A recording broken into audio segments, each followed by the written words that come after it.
በድጋሚ ይህን እድል እኮ አናገኘውም።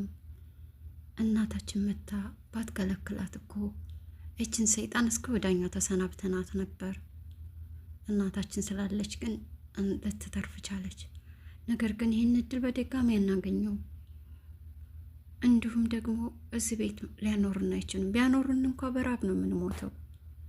ሰላም ጤና ይስጥልኝ። ውድና የተከበራችሁ የቻናሌ ቤተሰቦች እንዴት ናችሁ? እኔ ከሁሉ መልካም ሁሉ ሰላም እግዚአብሔር ይመስገን። ርብቃ ድራማ ክፍል 4ን ይዤላችሁ መጥቻለሁ። እንግዲህ ክፍል 3 ላይ እህታቸውን በሻይ መልክ አድርገው ሊመርዟት እንደነበርና እናታቸውም ያንን ደርሳ ስላዳነቻት በዛ እየተጸጸቱ ነበር። እናም እናታቸው እንግዲህ የመጨረሻ ውሳኔዋ ምን ሊሆን እንደሚችል በሚቀጥለው ክፍል እናያለን። እንዳልኳችሁ በቃሉ መሰረት መጥቻለሁ ዛሬ። እናም እናት ሌላ አማራጭ ስለሌላት ሻንጣቸውን አዘጋጅታ ከቤት እንዲወጡ እያስገደደቻቸው ነበር። ነገር ግን እነሱ ከቤት አንወጣም ብለው እናታቸውን እየገፈተሯት ወደ መኝታ ክፍል ገቡ። ርብቃም እማየታያቸው እነዚህ ሰይጣኖች ላንቺ ራሱ የሚራሩ አይደሉም። አባታችሁን አቃጥላችሁ ደፋችሁ፣ አሁን ደግሞ እኔ ቀረዋችሁ አለቻቸው። አሁንስ እኛ ላይ ያለሽ ጥላቻ በዛ። አባታችንን እኛ የገደልነው ይመስልሻል እንዴ አለቻት ቤቲ። ርብቃም አዎ እና ልትዋሽ ነው? አባቴን አቃጥላችሁ ደፋችሁ፣ አሁን ደግሞ እኔን መርዛችሁ ልትገዱኝ ነበር ብላ ርብቃ መለሰችላቸው። እነሱም በንዴት ወደ የክፍላቸው ገቡ። ቤቲና እህቷ ቁጭ ብለው እየተወያዩ ነበር። እናቴ መታኮ ባታድናት እችን መናጤ ዘረቢስ ከዚህ ቤት ነቅለን የምንጥላበት ቀን ደርሶ ነበር።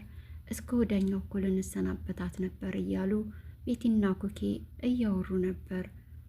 እናም አሁን ሌላ አማራጭ የለንም። ከዚህ ቤት አውጥተው ከጣሉን ምን ልንሆን ነው? እዚህ ቤት እንኳ መኖሩ ይፈቀድልን፣ እማዬ ምግብ ስለማሰጠን በራብ መሞታችን ነው እያለች ኩኬ እያወራች ነበር። ቤቲም በጣም ተናደደችባት። አንቺ ስለ ምግብ ነው እንዳሁን የምታስቢው ብላ ተናደደችባት። እና ምን ልናረግ ነው ስትላት፣ ወይ ደግሞ ካልሆነ መልሰን ርብቃን ይቅርታን ጠይቅ እንዳለች ኩኬ፣ አይ እንደውም በተቃራኒው ለእኛ እንዳዝኑልን ነው የምናደርገው አለች ቤቲ። ኩኬም በምን መንገድ እንዴት አድርገን ስትላት፣ እኔ ራሴን አጠፋለሁ አለች። ያኔ ኩኪ በጣም ደነገጠች፣ የእውነት መስሏት። አይዞሽ አትደናገጭ እህቴ፣ እኔ እኮ የውሸት ነው ያልኩሽ፣ የእውነት አልሞትም ብላ አረጋጋቻት። እናም እንዴት ራሷን ልታጠፋ እንደሞከረች እንደምታስበው አቀነባበረችው፣ ራሷ ሴራው ማለት ነው። ኩኪ በጣም ደንግጣ ነበረ፣ አረጋጋቻት። እዚህ ጋር ርብቃና እናቷ ደግሞ ቁጭ ብለው ሳልሆን እየተማከሩ ነበር። እማዬ ወይ ካልሆነ ቤት እንጥለንላቸው እንውጣ እንዴ? እነዚህ ሰዎች እኮ ለአንቺም አይመለሱ። እኔ ስለ አንቺ ነው ስለ ራሴ አይደለም ማራ አለቻት። እናትም በጭራሽ ከዚህ ቤት አንወጣም፣ እነሱ ናቸው እንደው መውጣት ያለባቸው፣ እኛ የትም አንሄድም አለቻት። ነገር ግን እንዳልሽው ነው፣ ልጆቹ አብደዋል፣ በጣም ክፉ ናቸው፣ ለእኔም አይመለሱም፣ ግን ደግሞ ከዚህ የትም አንሄድም አለቻት። እንደ እየተመካከሩ ቁጭ ባሉበት ሰዓት እንግዲህ ኩኬ ጮኸች። ምክንያቱም እህቷ በተማከሩት መሰረት ቤቲ ባይሆን አንቺ ታግዥኛለሽ ብላት ነበር። እኔ ማግዝሽ ምንድን ነው ስትላት፣ እኔ በምላጭ እጄን እቆርጠዋለሁ፣ ከዛም ደሜ ፈሶ ሳያልቅ እህቴ ሞተች ብለሽ በይ፣ ከዛ መጥተው ያድኑኛል፣ ከዛም ለእኔ እንዳዝኑ ለእኛ እንደራሮልን ማድረግ እንችላለን ብላ ክፉ ሀሳቡን አሰበች። ለዚህ ሀሳብን ኩኬ ተባባሪ ሆነቻት። እናም እንዳለችው በስተት ጅማትሽን ብትቆርጭ እኮ ትሞቻለሽ እህቴ ያለቻት። አይ አልቆርጠውም አልኩሽ ብላ ላጠርከ በምላጭ ቆረጠችው። አልታወቃትም እንጂ በእርግጥ ቆርጣው ነበር ደም ስሯን። እናም ደም እየፈሰሳት ኦኦ ትላለች ኩኬ። እናትና ርብቃም ደግሞ ሲጮሁ ሰምተው ምን ሆነሽ ነው ስትሏት፣ እህቴ ራሷን አጠፋች አለቻቸው። እየሮጡ ሲመጡ መሬት ላይ ተዘርራለች፣ ከእጇም ደም እየፈሰሰ ነው። እናም ድክም ብሏታል፣ ምክንያቱም ጅማቷን ስለቆረጠችው ብዙ ደም እየፈሰሳት ነበር። እናም እነሱም ተደናግጠው ሐኪም ቤት አንስተው ወስደው አሳክመው ይዘዋት መጡ።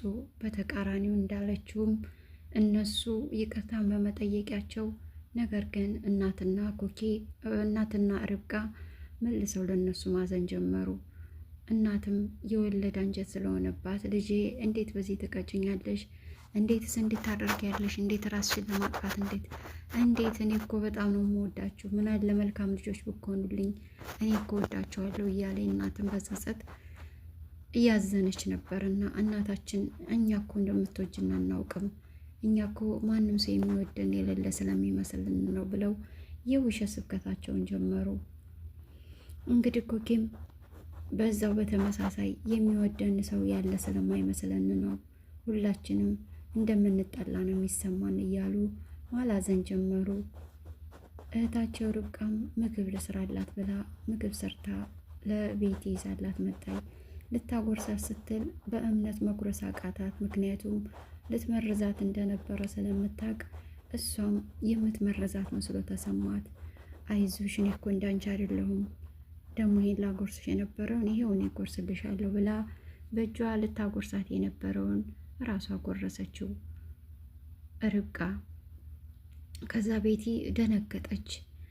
በድንጋጤም የሆነ በፍራቻም ይሆን ብቻ ሁለተኛ ስታጎርሳት ተቀብላ በላች። አመሰገነቻትም።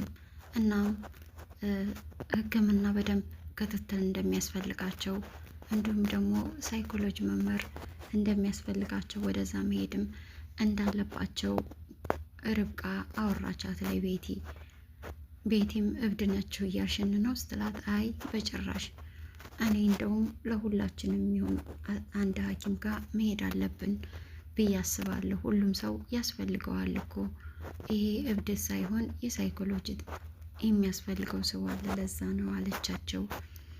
ከዛም እናቷም አሁን ኮኪ እኮ እንደዚህ አለችኝ፣ የመጠላት ስሜት ስለሚሰማቸው ነው ልጆቹ እንዲህ የሆኑት፣ የማንወዳቸው መስሎ ስለሚሰማቸው ነው እያለች ርብቃና እናቷ ማውራት ጀመሩ።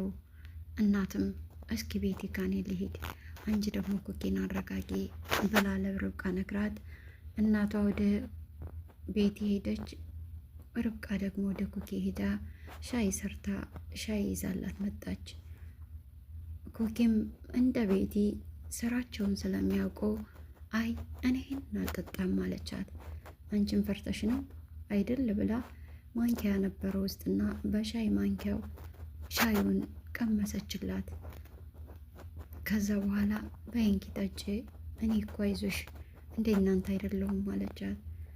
እኛ እኮ ክፉነን፣ በጣም ክፉነን አይደል፣ እኛ እኮ መኖር ማይገባንንን እያለች የውሸት ስብከቷን ጀመረች። ኮኪም አይ እህቴ በቃ እኔ ይቅር ብያቸዋለሁ፣ ችግር የለም፣ ግን ደግሞ የስነ ልቦና ሐኪም ያስፈልገናል፣ ነገ ሁላችንም አንድ ቦታ እንሄዳለን ስትላት፣ አብዳችኋል እያልሽን ነው አለቻት።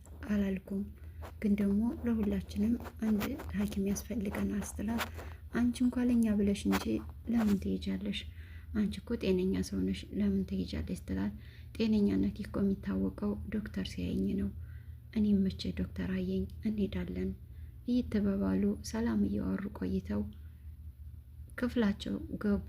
ኮኪና ቤቲ፣ ርብቃና እናታቸውም ወደ ውጭ ነበሩ። በድንገት ክፍላቸው ዘግተው ሲሳሳቁ እናት አለፍ ስትል ሰማች። አሁንም ሌላ አንድ ሴራ እያሴሩ ነበር። እናትም ቆም ብላ የሳቃቸው ድምፅ ስለረበሻት ምን ተፈጥሮ ነው ብላ ቆም ብላ ስታዳምጥ በድጋሚ ለእህታቸው ሌላ ሴራና በቀል እየጠነሰሱ መሆኑን ስትሰማ እናት በጣም ደነገጠች። መቼ ነው የኔ ልጆች የሚለወጡት? በጣም ቀጣፊ ናቸው እያለች እንዲሁም ደግሞ እጇን የቆረጠችው የውሸት እንደሆነ እነሱን ለማሳመን የተጠቀሙበት እንደሆነ ይህንንም ሲያወሩ ስለሰማች በጣም አዝናለች ከመነግራችሁ በላይ። በድንገት በሩን ከፍታ ገብታ ቤቲን አንገቷን አነቀቻት። እንቃርጋ ይዛ ስታስጨንቃት እማያነቅሺ መተንፈስ እያቃተኝ ነው ብላ በድንገት በኃይል ገፈተረቻትና እናቷ መሬት ላይ ወደቀች። የአልጋው ጫፍ ሳይመታት አይቀርም። እናም ውድ ተመልካቾቼ በክፍል 5 ደግሞ እናታቸው በህይወት ትኖር ይሆን ወይስ ትሞት ይሆን? በህይወት ብትኖርስ ምናልባች ፓራላይዝ ወይም ደግሞ አእምሮዋ ላይ የሚፈጥርባት ይህ ማስታወስ ችግር ሊገጥማት ይችላል። እነዚህን ሁሉ ክፍል 5 አብረን የምናይ ይሆናል። ውድ ተመልካቾች ሼር፣ ላይክ፣ ሰብስክራይብ እያደረጋችሁ ለምታበረታቱኝ ምስጋና የበላችሁበት ይድረሳችሁ እያልኩኝ አሁንም ቤተሰብ ያልሆናችሁ ቤተሰብ በመሆን የደወል ምልክቷን በመጫን ሁሌ የምለቃቸውን አዳዲስ ድራማዎች እንደዚሁም ትረካዎች የምሰሙበት ቻናል ነውና ሰብስክራይብ በማድረግ ቤተሰብ ሁኑኝ እላለሁ። አመሰግናለሁ እስካሁን አብራችሁ ስለቆያችሁ። ርብቃ ድራማ ክፍል 4 ይሄን ይመስል ነበር። በክፍል 5 እስክንገናኝ ሰላም ሁኑ።